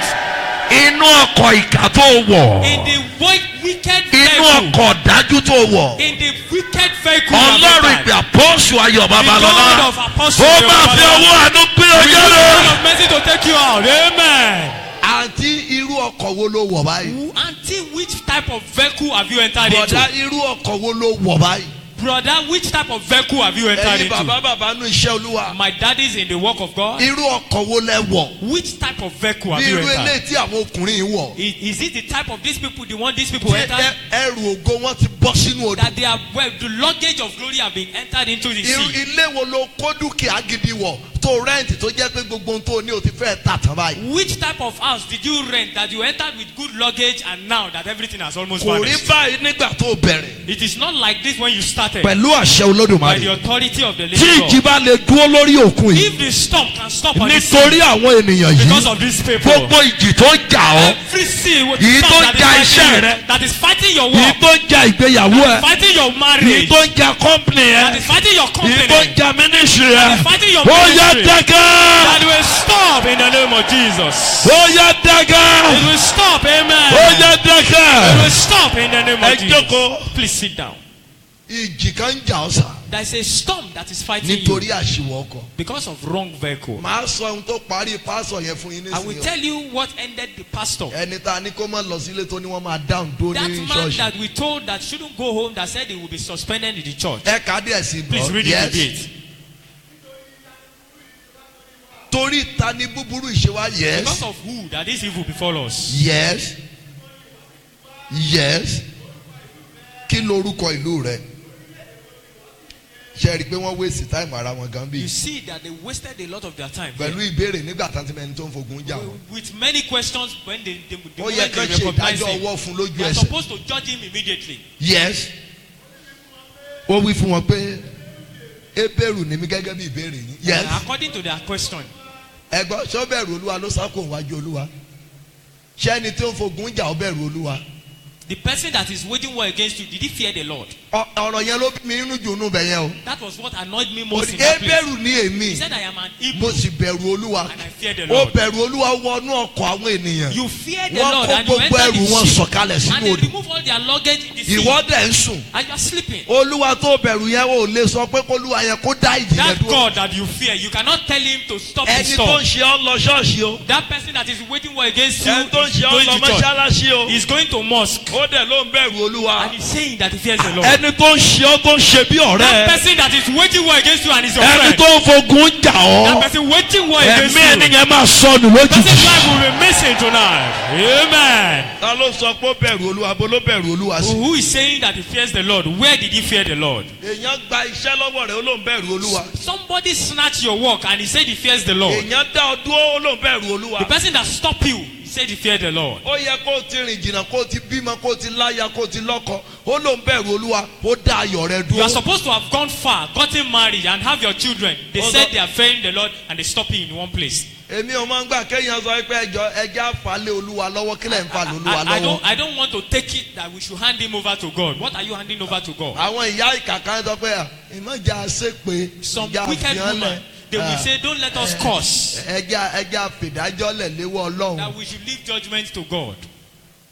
jámọ̀ tán lọ́bẹ̀. Let them begin to deceive you. ẹni fogun jà irọ́ mi àkúkú ṣépè That the person waging war against you, I àfàlẹ́ will not ọlọ́run lọ́wọ́ curse. sọ That fún will ọ pé hand over màmá to God. ìṣẹ́ èpè. Tell them that they should curse. ẹ̀ka yes ọlọ́run ọ̀run yes àwọn ọkùnrin yẹn bẹ̀rù They yes feared God. yes yes àwọn ọkùnrin yẹn mọ̀ pé ó ti sáko wájú Olúwa.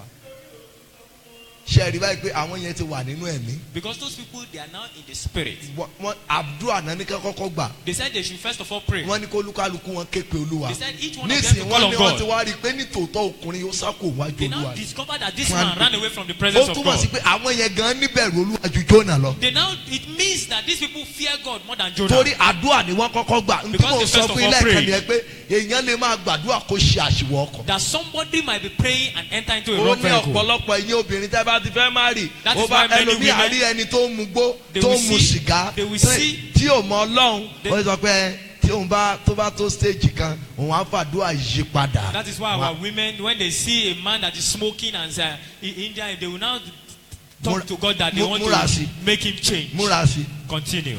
Àdúrà wàá gbà á. You will pray. Wàá gbẹ ju ìkáwọ́ mi And you lọ. will dry like my finger. Àdúrà tó fi yí padà kẹ́ ẹ tó fi òrùka ilé ìtẹ́mọ́ fi síra lọ́wọ́ kẹ́ ẹ tó fi sọ́wọ́. The prayer you Àdúrà not tó pray. fi yí padà kẹ́ ẹ tó fi bíbélì kẹ́ ẹ tó fi so yín pọ̀ lẹ́yìn ọdún mẹ́ta mẹ́rin wàá wá fàdúrà yí padà múra sí. The prayer you didn't pray before you have been joined together with ring or the Bible. After Múra sí. 4 to 5 years, you Wàá now begin to discover pray. pé at the end of the day You will now discover that at the yóò end of padà the gbé day, ẹ̀sìn àbáláyé ẹ̀ lé ọ They lọ́wọ́ will now padà. hand over Tó bá their jẹ́ àgé ló fẹ́ traditional gbélé ọ lọ́wọ́ religion. yóò gbélé ọ lọ́wọ́ If they padà want pé to hand over their àǹtí no more church again ọ̀yá gbà máa tẹ̀lé mi lẹ́yìn They nǹkan now say ọmọ you begin to ṣe. follow Tó bá them. ti yẹ pé no more kírun again ni They will now tell gbà you there's bíbélì no nìkan room máa for fi you to tẹ̀lé mi pray. lẹ́yìn. Ó hàn pé tókùnrin bá fẹ́ fẹ́ ó lè paradà kó dẹ lẹ́sìn rẹ̀. You know, if a man wants to get married to you, they can change and become what your religion. Ẹ àpá àwọn ọmọ èṣù lọ lọ ṣọ́ọ̀ṣì jù You lónìí. don't know that the children of the Kí lẹ devil are rò the pé one wọ́n in the wá lọ church sínú today. ṣọ́ọ̀ṣì? What do you think they are looking for in the church? Ṣebí kán bá lè lọ dá ìran rere àwọn kìrìsìtẹ́nì dúró ni. So that they can be able to stop the good vision of Christians.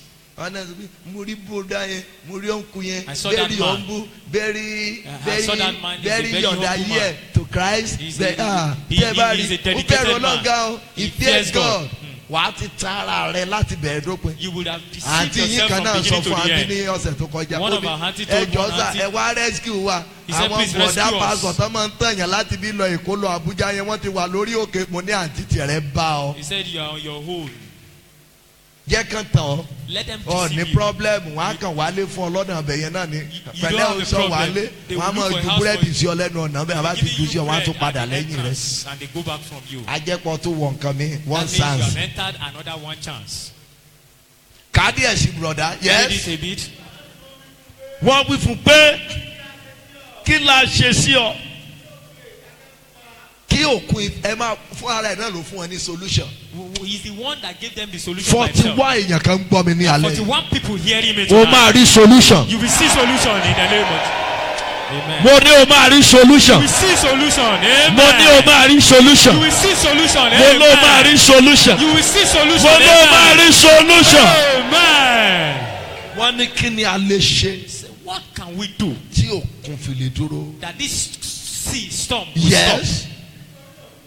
òkun yìí ń rù stop? Because yes. this storm is so high. yes. ó wí fún wọn pé ẹ gbé mi He said, carry me ẹ sọ mí sí inú and put òkun. me in the sea. òkun méjì ló wà. No, there are two seas. òkun ìgbàgbé. There is sea of forgetfulness. ẹni tó jẹ́ olórí ogun fún The ọ. person that is the leader of warfare for you. òkun ìgbàgbé tí òfin ní ráyè nípa rẹ The mọ́. sea that he will never ẹ̀mí mímọ́ máa jù sínú ẹ̀. He will put them inside it. Amen. mo lóluwà máa jù sínú He ẹ̀. will put them inside it. ẹ mọ̀ pé Amen. ẹja máa gbé jẹ. They know that fish will carry him. ẹ jókòó. Please sit down. ẹja máa gbé mi The ni. fish will carry him. ẹni tó jẹ́ àṣìwọ̀ ọkọ̀ fún ẹ. The person that is a wrong vehicle to you. ó sọ fún ọ pé ohun tẹ́ ẹ lè ṣe tó lè jẹ́ He solution. said the only thing you can do that will be a ó solution ní pé kẹ́ ẹ jù mí sínú odò. is to put me in the sea kí n mọ bá tèmi lọ. so that I will go on my fúnra own. rẹ̀ ló sọ ọ̀nà àbáyọ. He himself gave them the way out. tí ò bá jẹ́ pé wọ́n mú If they have not caught him, kò ní lè sọ ọ̀nà he àbáyọ will fún not be wọn. able to tell them the wọ́n mú tán solution. ló jẹ́ ó sọ ọ̀nà àbáyọ. When they caught him, he told ẹ̀ka them the bóyá solution. ká wá wọ nǹkan tó ṣẹlẹ̀ ń Please read bẹ̀. that. yes. mo nítorí mi ní èfúùfù líle yìí ló ṣe dé báyìí. Because yes. of me, I know that. ó ti fún wọn lọ́nà àbáyọ o. He has given them the solution. bọ̀ síbẹ̀síbẹ̀ Still, àwọn yẹn tún lọ ń sapá padà wọn ò ní ìdí àti ṣe bẹ́ẹ̀ mọ́. they don't need to do that èmi náà again. a ti ń bá yín sọ̀rọ̀ Ọlọ́run báyìí. We have been telling you the word of God now. àṣírí ẹni tó ń fogun jà yín ti tú báyìí. The so secret kí ló of the dé tó person jẹ́ has tó been waste revealed. time. So why are you wasting time? a ní lè parí ọ̀rọ̀ We will not ìlànà be able to finish this word so tonight. bóyá alẹ́ ọ̀la tàbálẹ̀ ọ̀tún Maybe by tomorrow night or a next máa tún tomorrow. continue láti. We will continue in it. ntí máa fi parí fún ọ̀rẹ́ o. What are we round up with to ẹ ti you? máa ka tọ́bọ̀ tẹ jókòó díẹ̀. We read it torí over. lẹ́yìn kíka tán yẹn á dìde àdúrà ni. After reading it, we are going to rise to pray. bàbá wa kan wá bí. One of our father came here nígbà ayé Nàìjíríà yà wè when in the time of Nigerian Airways. ọ̀gá ni bẹ̀. He's a boss. àlùfáà ni nínú ìjọ wa. He's a priest in the church. ó máa kò tí ì di pásítọ̀ nígbà yẹn. He has not become a pastor but then. elder ni. He's an elder. but ó ń fi owó rẹ̀ kọ́ ṣọ́ọ̀ṣì. He used his money to build church. tó bá ti kọ́ ṣọ́ọ̀ṣì When he builds it, ó máa ń dòbà ẹ̀ fún he will pásítọ̀. hand it over to the pastor. ó láìkì pásítọ̀ ẹ̀ He likes the pastor gan. very ó well. wá ní He said òun lálàá. that he had a dream. ẹ máa wo ibi tó ti ṣàṣìwọ́ ọkọ̀ o. Look at the place he entered the wrong vehicle. ó rí wípé He saw it. èrò pọ̀ sẹ́yìn ọ̀gá òun. That the boss has so many people behind him. wọ́n pọ̀ gan. There are so many. òun wá ń tẹ̀lé wọn He lẹ́yìn. was now following him. òun wá rí bàbá kan. He now saw a man. ó wá gba ọ̀pá kan lọ́wọ́ bàbá He yẹn. took a rod from that man, lọ́wọ́ ọ̀gá òun. from the boss. ó wá fún òun. He handed it over to him. ó lóun wá jí lójú bọ́n ṣe jí lójú rẹ̀. Immediately he woke up. òun wá lọ bá bàbá. He went to the Daddy. man. That Baba, òun lálàá. that he had a dream. òun rí i pé wọ́n gba pàpà ọ̀pá lọ́wọ́ yín. That he saw his staff was taken from him. wọ́n wá gbé fún òun. They now hand it over to him. mọ́ wọrí mọ́ wọrí. He said, no problem. kò Don't sí worry. problem sir. Then there's no problem, sir. olóṣà yí àlàyé mọ́ He lọ́wọ́. now turned the dream. nígbà tó yí àlámọ́ lọ́wọ́. After they turned the ẹ dream, farabalẹ̀ o. ẹ̀yin Listen ọ̀dọ́ very ayé well. òde òní. You youths ẹ̀yin of bọ̀dá today. ẹ̀yin àti ibùdó ẹ̀yin bàbá wa tẹ̀ wá mí. You fathers that are here. ẹ lálàá ẹ sọ pé ẹ fẹ́ lọ wá ìtumọ̀ rẹ̀ lọ́dọ̀ ẹni gangan tẹ lálàá yẹn sí. you that you had a dream, you don't want to go and search the meaning from the person you had. Joseph the dream to. lálàá ó rọ fún àwọn ẹ̀gbọ́n àti ìyá rẹ̀. Joseph had a dream and wọn ò he fẹ́ told kí his àlá family. Joseph kó ṣẹ. They did not want his a dream to máa come to sọ̀rọ̀ débẹ̀ reality. lọ́la o. We are going to go to the Joseph place ṣe tomorrow. àṣìwọ̀ ọkọ̀. Joseph entered the wrong vehicle. ó yẹ kó tètè dé ibi He is òkè. supposed to get to the place of destination torí quickly. àṣìwọ̀ ọkọ̀ tí But Joseph because wọ̀ of the wrong wọ́n vehicle he ta sí entered, oko ẹrú. they pushed him Kì í in ṣe the oko ẹrú journey of lọ́kọ́kọ́ tà sí. slave. It's not the place of wọ́n slavery. kọ́kọ́ sínú kànga They first of all put kànga. him in a well. bíbélì wọ́n ní kànga gbígbẹ. They put him in a dry kànga tí well. ò lómi. The well that kí does ló not have máa water. kí kànga kan wà nínú igbó yìí. That if there's a well in this bush now, kí lẹ rò pé ó máa wà ń bẹ̀. what do you think will be inside? tí ò sómi. That there's no water inside. ejò There will be asín snakes. There will be rats. àwọn àkékè There will be scorpions. àwọn èèfọ́ ìgò There will- ló máa wà ń bẹ̀. They will be ibẹ̀ náà inside. kọ́kọ́ jù sí. That is where they first of all dump him. àwọn ọmọ ìyá ọmọ bàbá ẹ̀. That is his irú relatives. ta ni wọ́n bá wọkọ̀ papọ̀ Who are báyìí. the people you have entered a vehicle with? wọ́n jù sínú ẹ̀. They put him inside torí àlá tó sọ fún wọn. because of the vision he bàbá revealed yẹn to wá them. ní ó ní bàbá yẹn wá dọ́dọ̀. He said the man now got to wọ́n him. wọrí iṣẹ́ yẹn àjọ He ṣe said, don't worry, we are going to work together. tó túmọ̀ sí ni àjọ ṣiṣẹ́ yìí. It means that we are going to work together. pé látọjọ́ yẹn That from that day, òun ò lálàá rere he mọ́. has never had a good dream again. àlá tó mo dẹ̀ láìkì bàbá yẹn And gan. he loved the man so much torí ó máa ń gbàdúrà. because he used to pray. ohun tó bá ti sùn He báyìí. said the moment he sleeps, ṣé ẹ mọ bóun ṣe pé kinní tí ṣé ni máa ń kọjá lórí ẹ̀ lára kẹ̀kẹ́ yẹn. have you seen the, Kí náà ń po okun rẹ̀? ẹ propeller? pẹ́dà Pedal, yes. ṣe pẹ́dà pẹ́dà but lára kinní yẹn kinní kan máa ń gbà bí free wheel tí ṣé ni máa ń kọjá lórí ẹ̀. Yes, the free irú will. kinní yẹn ló ní bàbá ìjọ tó bá lálàá burúkú. The moment he had a very irú wicked kinní yẹn dream, ni bàbá yẹn á gbé it lójú is àlá. that kind of thing that the man will carry àmọ̀ ṣàmọ̀ and báyìí. will begin to hit it á on dẹ̀ máa rí him. i pé ẹ̀jẹ̀ ń jáde lára And he o. will see blood coming out Lójú of his àlá. body in the dream. bọ̀ lójú ayé But physically, gbogbo ojú ibi tán ti ṣá ní kinní those yẹn places that ó thing is dùn used lójú against ayé him ó di aláìsàn. is paining him physically and he become a sick person. orí òkè ló wá sí padà o. He came back to this mountain ló ti ń sọ gbogbo tí mò ń sọ fún and yín. he's telling all these things I'm telling you.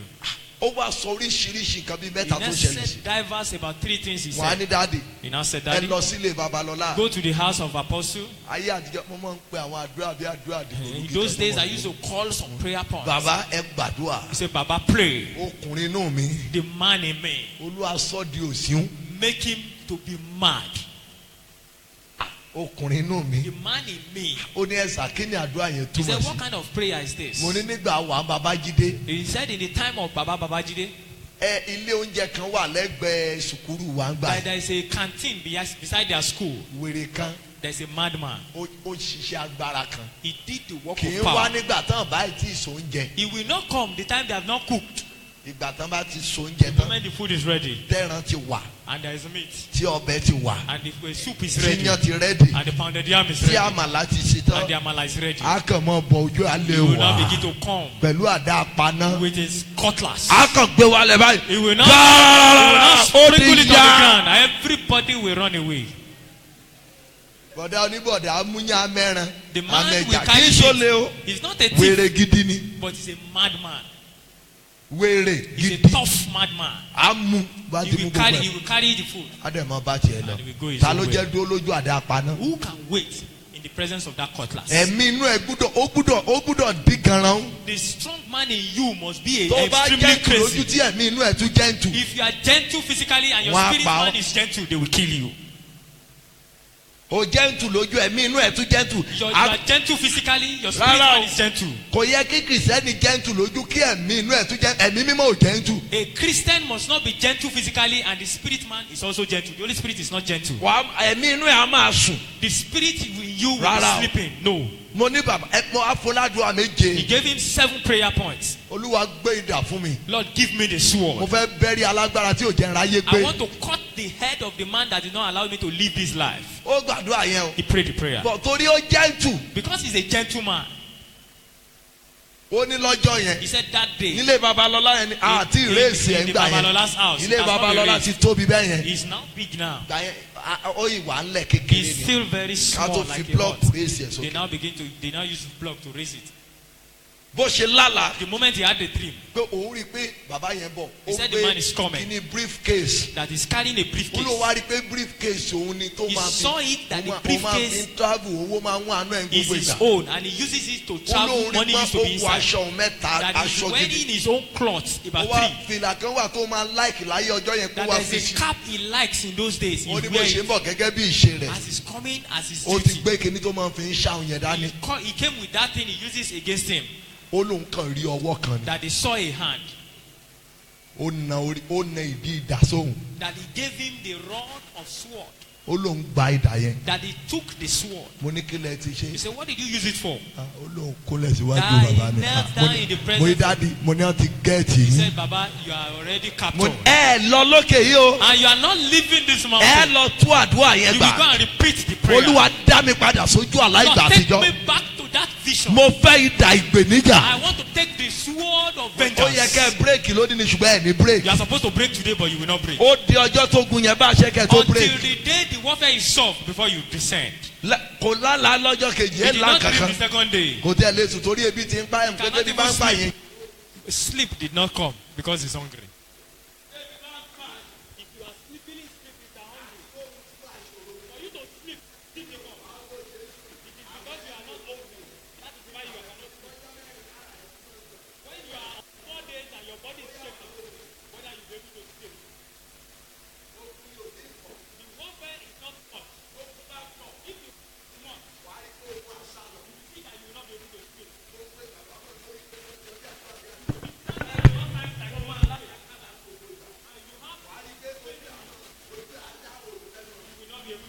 wáyé pé gbogbo ìgbà lọ lálàkàlà kó máa jẹ oúnjẹ ojú oorun kéégún máa lé ọ And we're masquerade. kó máa chasing wẹ̀ you. nínú ẹ̀jẹ̀ You are bọ́bá ṣe bathing jẹ in blood. kó mọ̀ rí pé ọ̀ ń jábọ́ láti ojú òfurufú sílẹ̀ wàá rí i pé kò ní wù ọ́ láti sùn.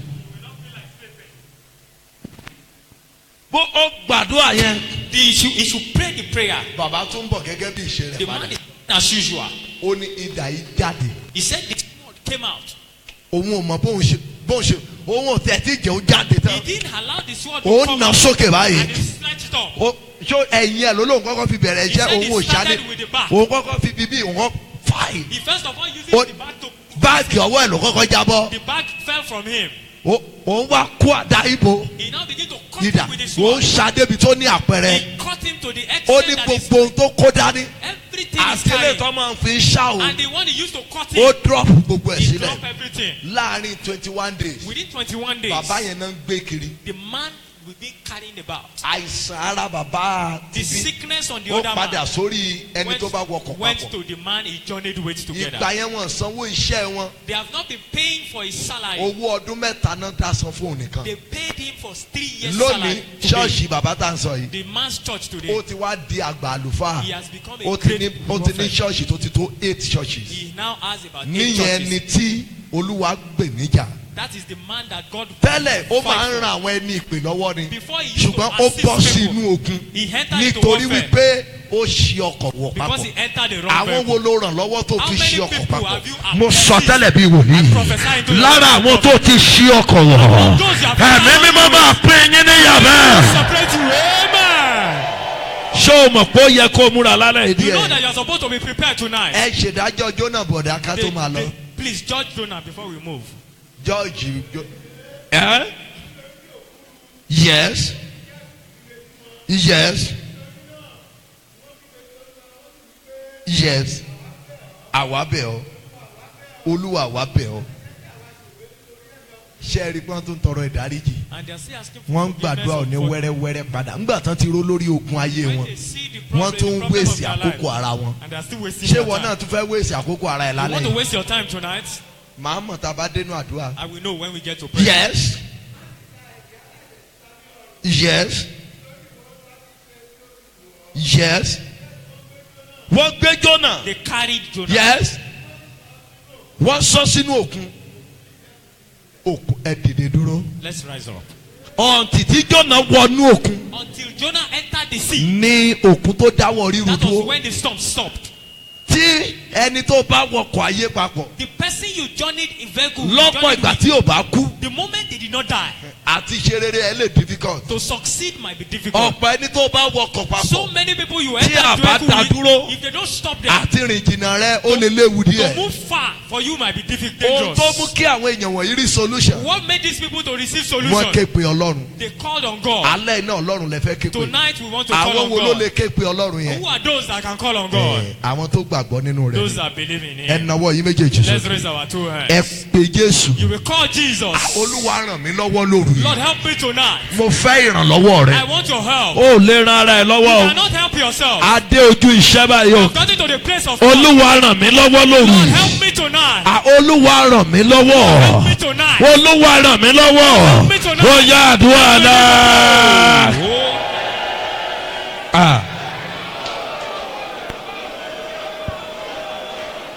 ó tí ì gbàdúrà.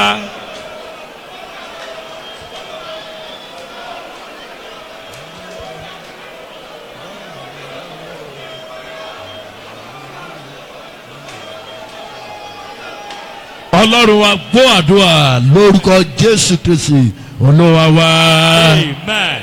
mo ti sọ bó ṣe àárọ̀ bó ṣe alẹ́ Whether tomorrow in Tí the n bá morning or máa in the continue. evening, if I'm going to continue, àṣìwọ̀ ọkọ̀ wrong vehicle. ibi tá a dé yẹn láti bẹ̀rẹ̀ That's where we stopped, is where we but continue. fún ẹ̀yin tẹ́ ń lọ láàárọ̀ For yìí those that are going this morning, Jésù ní ọ̀nà àbáyọ Jesus is the way out. tí o bá fẹ́ rí gbà If you want to receive, tí o bá ti mọ Jésù if you have not accepted o Jesus, ní orí ọ̀fẹ́ láti yọ̀ǹda ayé rẹ fún you have the lálẹ́ grace to give your life to Him. ọ̀la lè pẹ́ jù fún ọ Tomorrow might be too late for you. ó ń pè ọ́ He's calling you. òní ní ọjọ́ ìgbàlà rẹ Today is the day of o ò salvation. lè ké pe ẹni tó dámọ̀ You cannot call on the person you don't know. Jésù ní ọ̀nà àbáyọ rẹ Jesus is the way out. yọ̀ǹda ayé rẹ fún Surrender your life to kó bàa Him lè dára fún so that it will be well with Olúwa you. yóò ràn yín lọ́wọ́ o God will help ẹ you. nawọ́ yín méjèèjì Stretch sókè your two hands up. Olúwa ọ̀dájú ènìyàn wo ni mo bá wọkọ̀ Lord, who papọ̀ is that wicked person that have entered vehicle? olúwa gba agbára kúrò lọ́wọ́ ẹ̀. Snatch their power from tó them. o bá gba àdúrà lóru If you yìí. don't pray tonight, ọ̀dájú wo ni mo bá who wọkọ̀ is that papọ̀. wicked person I have entered ọlọ́run orí òkè yìí this o. mountain? gba agbára kúrò lọ́wọ́. Where they are ó yá àdúrà náà.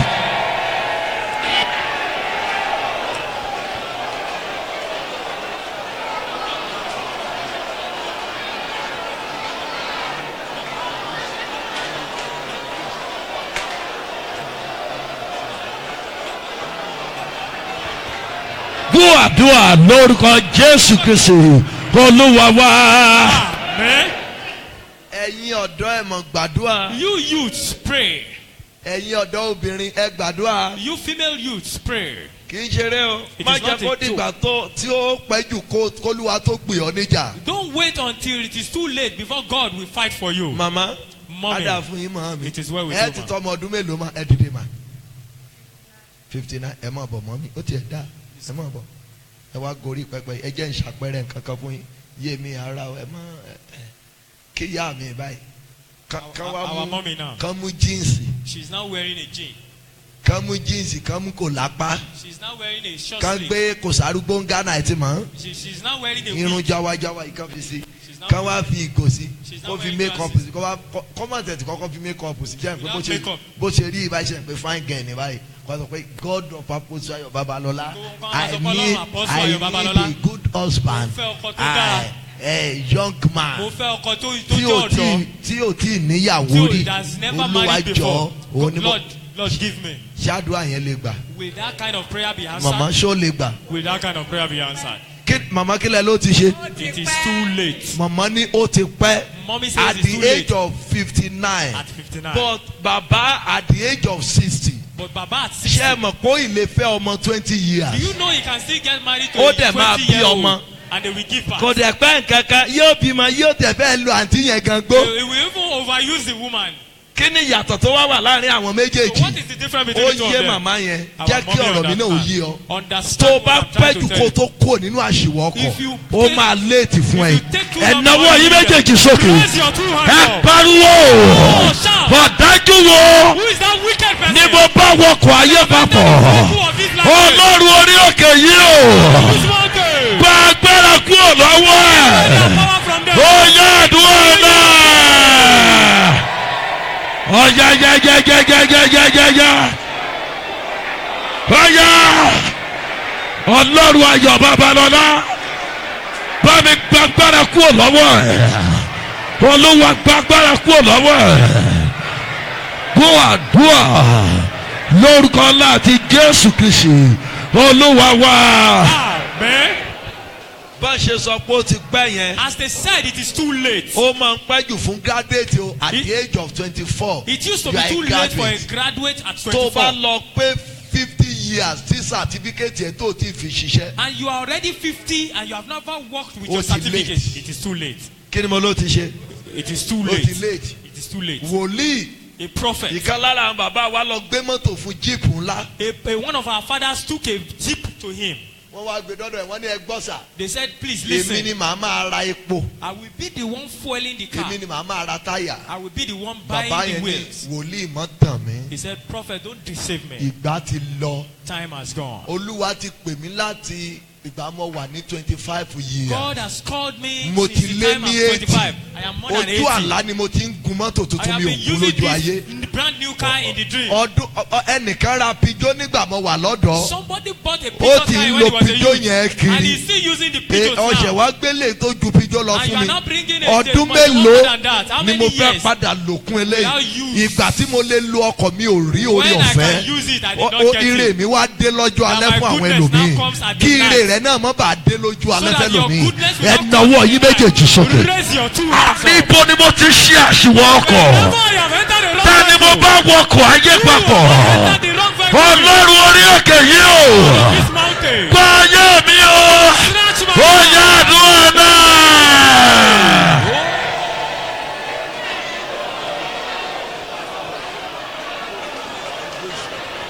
Ó jẹ́ ìyanu kó gbàdúrà. Olúwa gba ayé mi.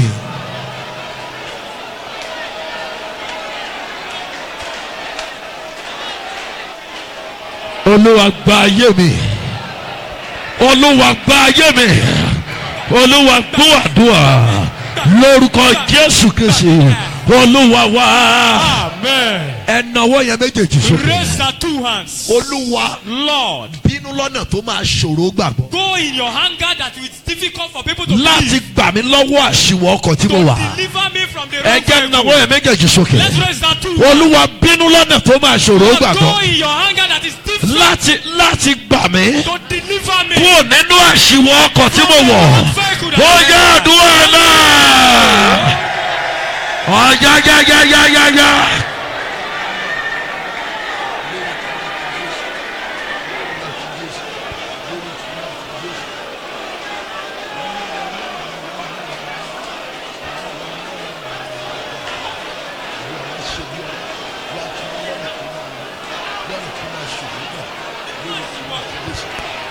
yanu ìtókò kan gbàdúrà olúwa bínú lọ́nà tó máa ní agbára bínú lọ́nà tó máa ní agbára olúwa gbọ́ àdúrà lórúkọ Jésù Kristi olúwa wá. Amen.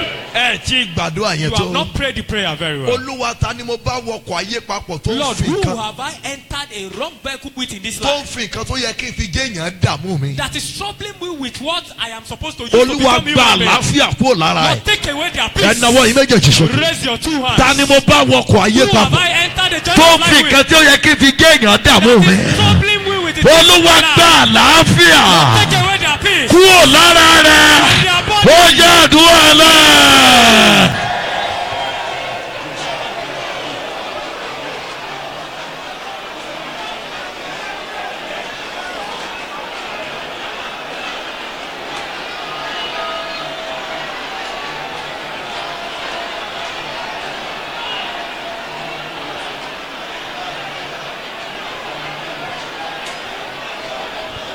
dúàdúà lórúkọ Jésù Kristi olúwa wá Amen. ẹ ṣe àmì dáadáa. Say amen very well. olúwa dìde nítorí ọ̀rọ̀ mi. Lord, arise because of me. olúwa dìde. Arise because of me. ta ni mo bá wọkọ̀ ayé Who papọ̀. have I journeyed this olúwa way? gbẹ̀san mi lára ẹ̀. Take vengeance from kílẹ̀ ò them. tó mọ́tẹ́ lónìí. Before this ẹ morning, nawọ́ yín méjèèjì síwájú raise pẹpẹ. your two hands. Set olúwa yourself up. gbẹ̀san mi Take vengeance from lára them. ẹni tí mo bá wọkọ̀ ayé From the papọ̀ person I journeyed with. tó ń dààmú ayé mi. Troubling my life. olúwa gbẹ̀san mi ó yẹ àdúrà náà.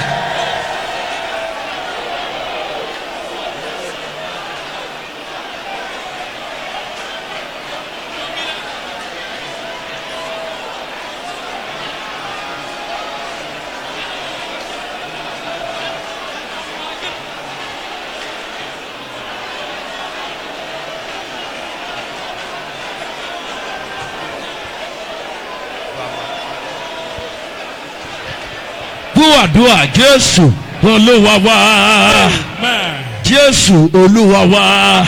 Amen.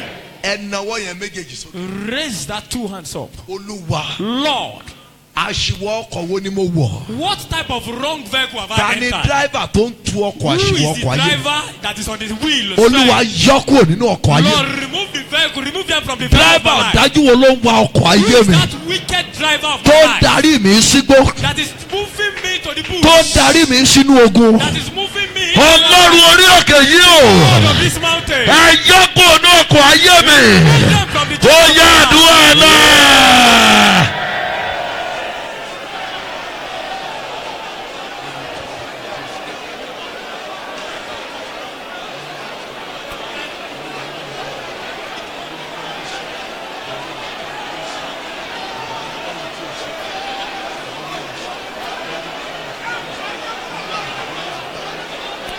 yọ kúrò ní ọkọ̀ ayé mi. dúàdúà Jésù olúwa wá Amen. ẹ ṣe àmì dáadáa. Amen very well. ọ̀dájú wo ló wọ ọkọ̀ ayé tí Who is that wicked person that entered into the tó vehicle da of my ìrìn life àjò ayé mi rú. that is scattered the journey of my life? ẹ ti mọ̀rọ̀ orí òkè yìí. You know the words of this mountain? aládùúà lọ̀gá ríran. It is the prayer list, the leader of the world, vision here. gbàdúrà kó má bàa gbà.